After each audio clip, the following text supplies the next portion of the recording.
చేస్తాయా? ఓ senior high court అడ్వకేట్గా సుప్రీంకోర్టులో కూడా మీరు చేస్తున్నట్టున్నారు ప్రాక్టీస్. సో చెప్పండి. బ్రహ్మనాయుడు గారు, ముందుగా మీకు 99 యాజమాన్యానికి అలాగే ప్యానల్లో ఉన్న సోదరిమణులందరికీ కూడా వెరీ గుడ్ ఈవినింగ్ అండి.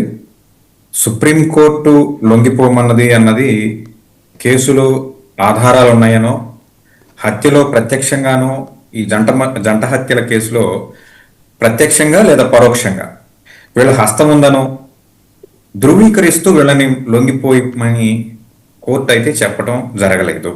ఇది వాస్తవం. సరే, అప్పుడు ఎస్పీ ఎందుకు చెప్పారు అనేది వంశీ గారు చెప్తారు. ఎస్పీ అటువంటి స్టేట్మెంట్ ఎందుకు ఇచ్చారు అనేది వంశీ గారు ఎలాబొరేట్ గా చెప్తానన్నారు కాబట్టి అది కూడా మనం విందాం.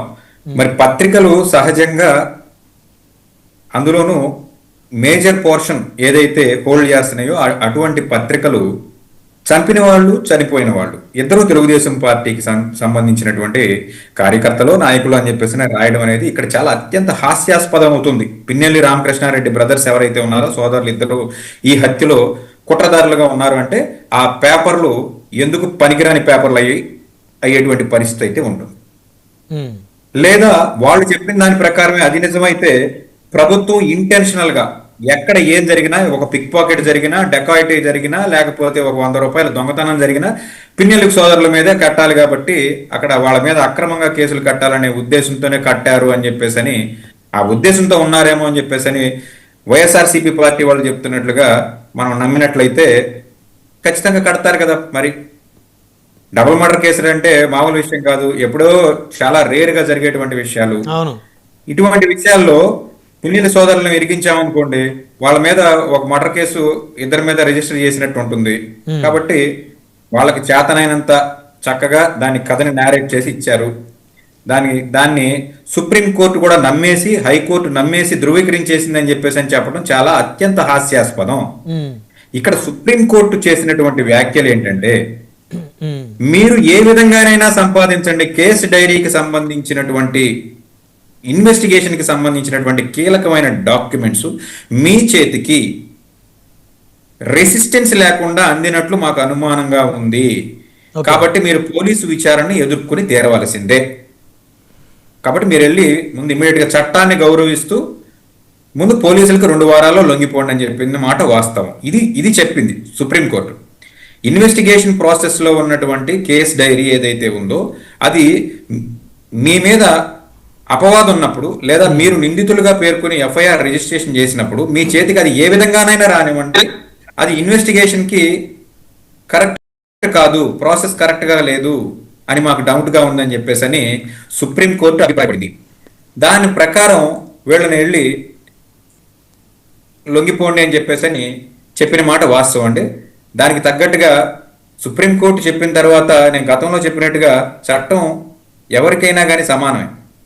సుప్రీంకోర్టు అటువంటి డైరెక్షన్ ఇచ్చినప్పుడు 25 సంవత్సరాలు ఎమ్మెల్యే అయితే ఏమి దానికి చట్టానికి ఏం వెసులుబాటు ఏమి ఉండదు. చట్టం దృష్టిలో ఎవరైనా కానీ, మీరైనా, నేనైనా, పిన్నెల్లి బ్రదర్స్ అయినా ఎవరైనా ఒకటే. కాబట్టి చట్టాన్ని గౌరవిస్తూ లొంగిపోవాల్సినటువంటి పరిస్థితులు ఉన్నాయి. తప్పకుండా లొంగిపోయారు. అయితే ఈ కేసులో పిన్నెల్లి రామకృష్ణారెడ్డి సోదరుల్ని కావాలని ఇరికించారు అంటారా మీరు? లేదు, ఇప్పుడు అలా ఎలా చెప్తాం? ఇప్పుడు ఇన్వెస్టిగేషన్ అండర్ ప్రాసెస్. ప్రభుత్వం ఎఫ్ఐఆర్ కట్టించింది. దానికి సంబంధించి పత్రికలు ఒక నేరేషను, పోలీసు వ్యవస్థ ఒక నేరేషను, అధికార పార్టీ ఒక నేరేషన్ చెప్తున్నాయి. ఈ 3 నేరేషన్లో ఏది కరెక్టు? ప్రతిపక్ష పార్టీలో కానివ్వండి, లేకపోతే నిందితులు కానివ్వండి, ఎప్పుడు ఒకటే మాట అంటారు, మేము అమాయకులు, మాకేమిటువంటి సంబంధం లేదనేది బేసిక్గా వాళ్ళు తీసుకునే ప్లే అది. కానీ ఇక్కడ పోలీసు వ్యవస్థ బోల్తా ఎలా పడిందో వంశీ గారు చెప్పాలి. పత్రికలు సాలిడ్ గా ప్రభుత్వం నుంచి కాంకరెంట్ ఇన్ఫర్మేషన్ ఉండేటువంటి పత్రికలు, సిఐడి దర్యాప్తులో నిందితులు ఏమి చెప్పారో కోర్టుకు రాకముందే తెల్లవారుజామున పేపర్ ప్రింట్ చేసేటువంటి సిద్ధహస్తులైనటువంటి పత్రికలు, ఈ రాష్ట్రంలో ఏం జరుగుతుందో చీమ చిటుక్కుమన్నా ప్రింట్ చేసే ప్రింట్ మీడియా వ్యవస్థలు, వీళ్ళు ఎలాగా పప్పులో కాలేశారు అనేది ఇక్కడ చాలా ఆశ్చర్యం గొలిపేటువంటి ఒక విషయం. వాళ్ళు డైరెక్ట్ గా చంపినవాడు, చచ్చిన వాళ్ళు ఇద్దరు కూడా తెలుగుదేశం నేతలే అని చెప్పేసిన వాళ్ళే. మరి తర్వాత కరెక్షన్ అన్న ఇవ్వాలి కదా, మేము పొరపాటుగా రాశాము అని చెప్పి కరెక్షన్ అన్న ఇవ్వాలి, అది కూడా లేదు. Okay okay okay. సో దీన్ని బట్టి మనం అనుమానాస్పదంగా మనం చూడాల్సినటువంటి ఒక పరిస్థితి. ఇక పిన్నెల్లి గారినే ఎందుకు పెట్టారు అని అంటే, మరి అక్కడ పెట్టడానికి పిన్నెల్లి గారు తప్ప ఇంకా వేరే నాయకుడు ఎవరు లేరు. అంబటి రాంబాబు గారు ఆ కాన్స్టిట్యున్సీ కాదు కదా, లేకపోతే ఆయన కూడా ఆయన మీద పెట్టేవారు. పెట్టేవాళ్ళ ఒకవేళ ఆ కాన్స్టిట్యూన్స్ అయితే ఖచ్చితంగా పెట్టేవాళ్ళు. ఎందుకు మీకు అందులో డౌట్ ఏముంది? కాదు ఇప్పుడు సత్తెనపల్లిలో అటువంటి కార్యక్రమం ఏదైనా జరిగితే మొదటి ముద్దాయి కింద అంబటి రాంబాబు గారే ఉంటారు. ఆయన అమెరికాలో ఉన్నప్పటికి కూడా కుట్రదారుడిగా. అంటే ఇందులో వారి మనం యొక్క ఆలోచించాల్సిన విషయం లేదు. ప్రభుత్వం కాదు ఇక్కడ ఈ రోజు వెంకటేష్ కూడా గారు ఈ రోజు కూడా రామనాయుడు గారు వారి ట్రాక్ ఈ రోజు రికార్డ్ బేస్ కూడా చేసుకొని ఉంటది. ఇప్పుడు రాంబాబు గారు ఎక్కడ హత్య రాజకీయాల్లో ఇన్వాల్వ్మెంట్ లేదు, ఆయన మీద ఎక్కడ ఒక మర్డర్ చేసినట్టు ఎప్పుడు ఆయన పొలిటికల్ కెరీర్ లో ఆయన మీద ఎఫ్ఐఆర్ లేదు. కానీ పిన్నెల్లి సోదరుల మీద అనేక ఆరోపణలు అనేక కేసులు ఉన్నాయి కదా, ఇద్దరిని ఎలా కంపేర్ అంటున్నారు చేస్తారు? కదా. ఇప్పుడు జనసేన పార్టీకి సంబంధించిన వారు కానివ్వండి, వంశీ గారు కానివ్వండి, ఏమంటున్నారు, ఆరోపణలు వచ్చినంత మాత్రాన వాళ్ళు నిందితులు కాదు. ఆరోపణలు ఎదుర్కొన్నటువంటి వ్యక్తులే గాని వాళ్ళ మీద కన్ఫర్మ్ అయితే ఖచ్చితంగా జైలు చేయాల్సినటువంటి పరిస్థితి మనందరం మన కళ్ళతో చూసాం. పిన్నెల్లి రామకృష్ణారెడ్డి గారు ఎలక్షన్ జరిగే సమయంలో ఈవీఎం మిషన్ బద్దలు కొట్టాడు కదా, కొట్టాడు. దాంట్లో మరి ఖచ్చితంగా లోపలికి వెళ్ళాడు కదా, లొంగిపోవాల్సిన పరిస్థితి అంటే వచ్చింది కదా. వాళ్ళ నడవడిక, వాళ్ళ ప్రవర్తన, వాళ్ళ గత హిస్టరీ అవన్నీ కూడా ఉంటాయి కదా వెంకటేష్ గారు.